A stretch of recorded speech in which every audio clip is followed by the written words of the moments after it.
Hi everyone, we are doing the day 5 lesson on graphing piecewise functions with no calculator. So if you go to college and take math classes, you will hear about piecewise functions. They come up quite a bit in higher level math, so it's really an important lesson for you to kind of grasp.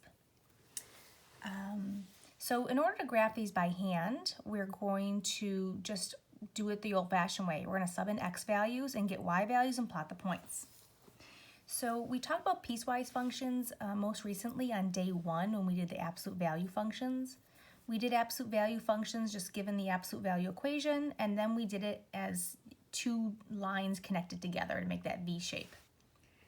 So again, a piecewise function is when you just take pieces of two different equations, two or more equations, and then we put them together in a graph. So if we're going to do this, and I say by hand, and it's not that you couldn't do it by calculator, there is a special function to do it, but it's just more trouble than it's worth. And it also doesn't lead to an understanding of what it is, which is something you would need to know for higher level math. So for f of x, I want to graph the line 6 minus x for all x values less than or equal to 3. So you just make a table, and whatever order you go in is fine by me. So you can just plug them in. I mean, in all honesty, you could type in 6 minus x into your y equals and look at the table. I mean, it works, but it might be faster to do it in your head, you know? Like, what is 6 minus 3? 3. What is 6 minus the x value of 2? It's 4, and so on. So how many points do you need to make? That's kind of arbitrary. I mean, at least maybe 3 or 4 points just to get a general idea of what it looks like.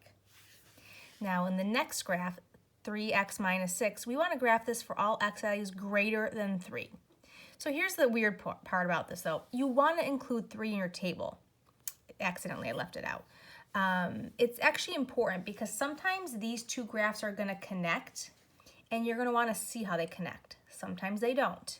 So I know it says to graph it for all x values greater than 3, but still include this number, whatever it is, on the other side of the greater than or less than in your table just to see how the two graphs connect.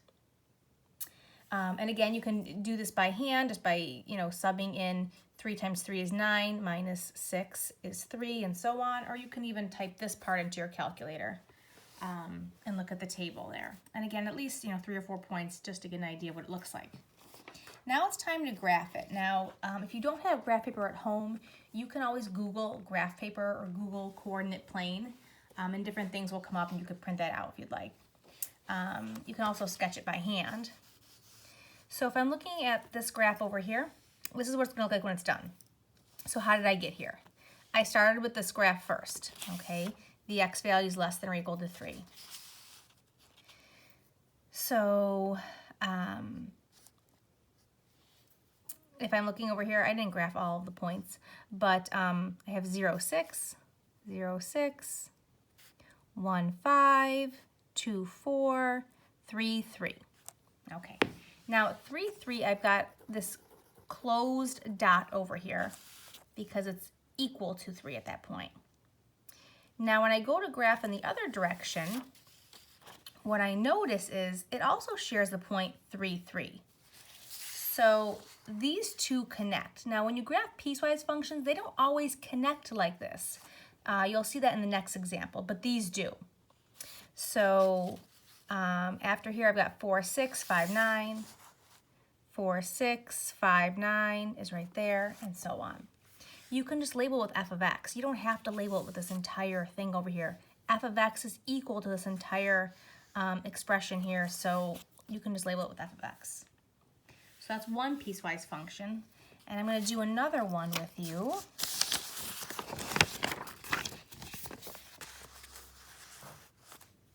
This one over here. This one's got 3 different pieces to it that we will end up connecting. So what I did here is to make just one giant graph, or table, excuse me. So for the first graph, negative 4x, all the x values less than or equal to 0. So I did negative 2, negative 1, and 0. Now, see how the next graph says between 0 and 2, but not including 0? Remember what I said last time? Still include 0 in that table because you want to see how and if these connect. So then I did up to 0, 1, 2. Makes sense because it ends at 2. And so for this one here, 5x, I want the x values greater than 2, but like I said, I'm still going to include 2 in my table, okay, just to see how and if they might connect.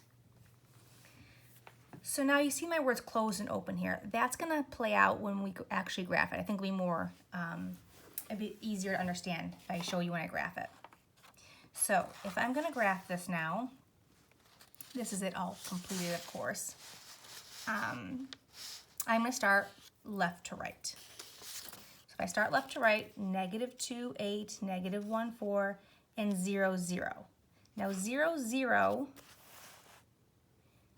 is going to have a closed dot because see how it's equal to here? Okay, so we're including 0, 0. So those points, -2, 8, -1, 4, 0, 0 with a closed dot because we are including the 0 value.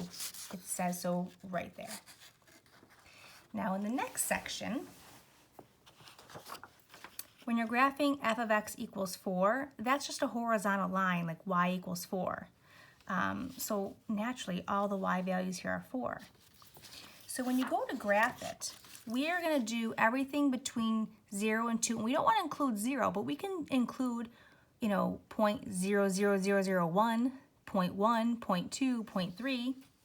So I'm not going to graph the 0.04 as a closed dot because I can't include it. I'm going to graph 0.4 as an open dot. And then the other point would be 1.4 and 2.4. Now 2.4 has a closed dot because it's supposed to be equal to. So this over here with this open dot tells me that this is the graph of f of x equals 4, like y equals 4, just a horizontal line going through the y-axis at 0. And it works for all values less than or equal to 2. That's why it's closed dot, less than or equal to, but greater than 0. Do you see if I didn't start at 0, if I just started at 1, then I would be losing all of these points over here. I'm trying to show that it's anything bigger than 0. So that can include 0.1, 0.2, 0.3, 0.4, etc. Okay, and then the last piece of this puzzle here is we're going to graph the line 5x for all x values greater than 2. Okay, now it says again greater than 2. So at 210, put an open dot. 210 has an open dot because I'm trying to do anything bigger than 2.